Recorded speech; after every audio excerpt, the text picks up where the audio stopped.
할렐루야, 오늘은 저의 개인적인 간증으로 동영상을 제작해 봤습니다. 제목은요, 내성적인 질그릇, 말씀의 선포로 사탄을 밟고 공의의 승리를 선포하다입니다. 첫째, 부당한 어둠과 내성적인 나의 갈등입니다. 우리 아파트 단지에 예고도 없이 우리 동에만 전체 전기차 충전기 10기가 설치되는 사건이 발생했습니다. 주민들에게 어떤 홍보도 없었고 이는 모두가 누려야 할 평등권을 침해하는 하나님의 공의와는 정반대되는 부당한 일이었습니다. 기도 중 이 일을 계속 생각하게 하셔서 아주 큰 사안이기도 하지만 오래 걸리며 에너지를 많이 소모하게 하는 일이라 확증이 필요해 정성수 목사님께 전화했으며 중보기도를 부탁드렸습니다. 어두운 데에 빛이 비치라 말씀하셨던 그 하나님, 고린도후서 4장 6절의 말씀 중입니다. 그 하나님께서는 제 마음의 어둠 속에 공의의 빛을 비추시며 이 일을 해결하라는 강한 마음을 주셨습니다. 하지만 저는 본래 내성적인 사람입니다. 특히 이런 일을 나서며 누군가 앞에 서서 목소리를 높이는 것은 제게 죽기보다 힘든 일이었습니다. 감당할 수 없는 무게 앞에 주저앉고 싶을 때마다 주님은 예수 그리스도의 얼굴에 있는 영광의 빛을 제 마음에 비추시며 저를 일으키셨습니다. 둘째, 기도의 문을 두드리자 열린 하늘의 지혜. 화요 전대팀과 순원들의 중보기도와 함께 저는 먼저 기도의 문을 두드리기 시작하였습니다. 구하라, 찾으라, 문을 두드리라. 이 말씀은 마태복음 7장 7절에서 8절 말씀이지요. 이 하나님이 하신 약속을 붙잡고 매달렸습니다. 내성적인 저의 입술 대신 하나님의 지혜가 말하게 해달라고 간구했지요. 저의 마음에는 하나님의 공의와 이 문제를 풀어나가는 과정에서 이웃을 사랑하는 마음을 담게 해달라는 마음이 담겨 있었어요. 주님은 즉시 응답하셨습니다. 그냥 돕고 가려는 사람들에게 무조건 비판이 아닌 각 동으로 충전기를 공평하게 안분하는 지혜롭고 합리적인 대안을 제시하게 하셨습니다. 사람의 꾀가 아닌 성령의 조명이 만든 신의 한 수였습니다. 셋째, 두려움을 짓밟는 권세. 가장 큰 고비는 동대표들과 관리소장의 강력한 반대에 부딪혔을 때였습니다.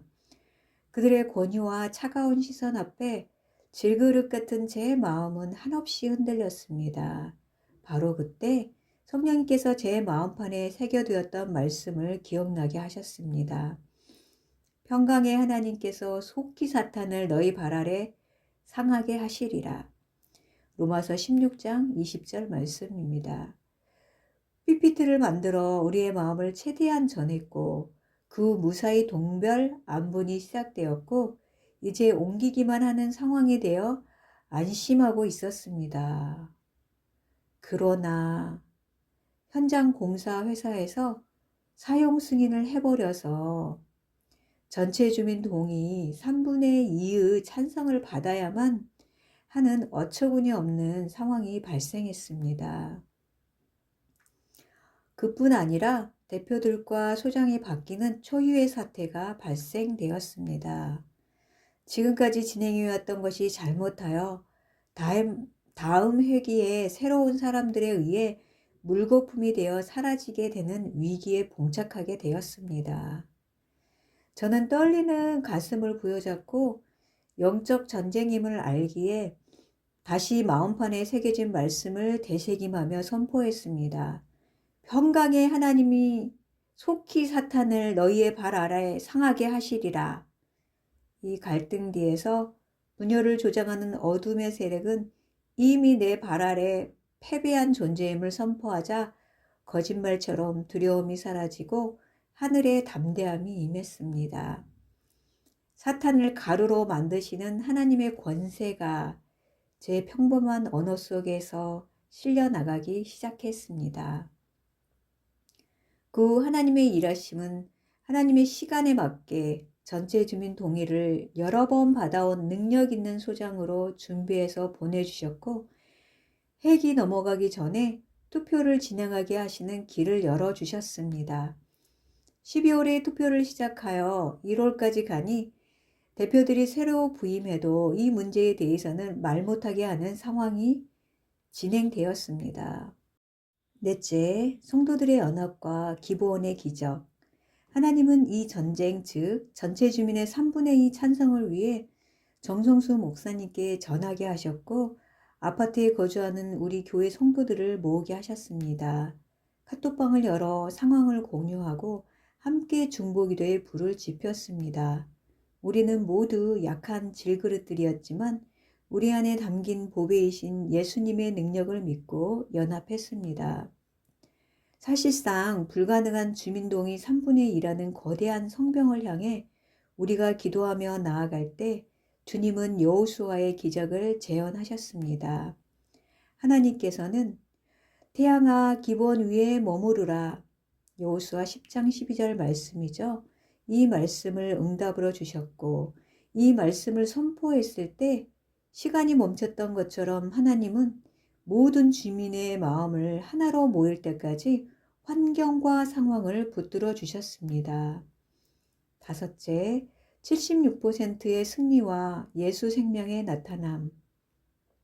마침내 결과가 발표되었습니다. 26년 1월 31일까지 기한이었지만 1차 기한인 26년 1월 20일에 3분의 2 동의를 훌쩍 넘긴 76%의 압도적인 찬성으로 승리하게 하셨습니다. 이 숫자는 단순히 옮기기로 한 찬성률이 아닙니다.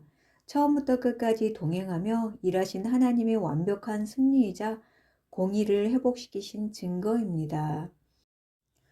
우리는 사방으로 우겨쌈을 당하는 것 같았고 답답한 현실에 갇힌 것 같았으나 쌓이지 않았습니다. 고린도후서 4장 8절 말씀입니다.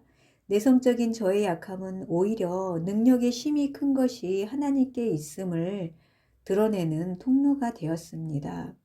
고린도후서 4장 7절 말씀입니다. 예수의 생명이 또한 우리 몸에 나타내게 하려 하심이라. 고린도후서 4장 10절 말씀입니다. 이 말씀은 합심하여 기도한 목사님과 화요 전도 팀원과 순원들과 우리 아파트에 사는 교회 성도의 중보기도를 통해 아파트 단지 현장에 하나님의 공의로운 통치가 이루어진 것입니다. 여섯째, 영원한 영광의 무게를 경험하며. 하나님은 오늘도 우리 마음에 예수 그리스도의 얼굴에 있는 하나님의 영광의 빛을 비추고 계십니다. 현실의 벽이 아무리 높아도 우리가 성령의 검, 즉 말씀을 선포하며 나아갈 때 사탄은 우리 발 아래 굴복함을 알게 되었습니다. 내성적인 저와 하나님의 공의가 이루어지기를 간절히 기도했던 하나님의 사랑하는 자녀들의 기도를 들으시며 응답하여 주셔서 76%의 기적을 만들어 주셨습니다. 하나님께서 우리의 질그릇 같은 삶 속에서도 동일한 보배의 빛을 드러내실 것을 믿고 의지하며 더 원하시는 하나님께 영광을 돌립니다. 이후에 믿음으로 말씀을 선포하며 나아가는 자들에게 하나님의 영광을 아는 빛을 비추어 담대하게 하시어 그리스도 안에 거함으로 인해 승리하게 하시며 더 원하시는 하나님께 찬양드리며 경배드립니다. 아멘.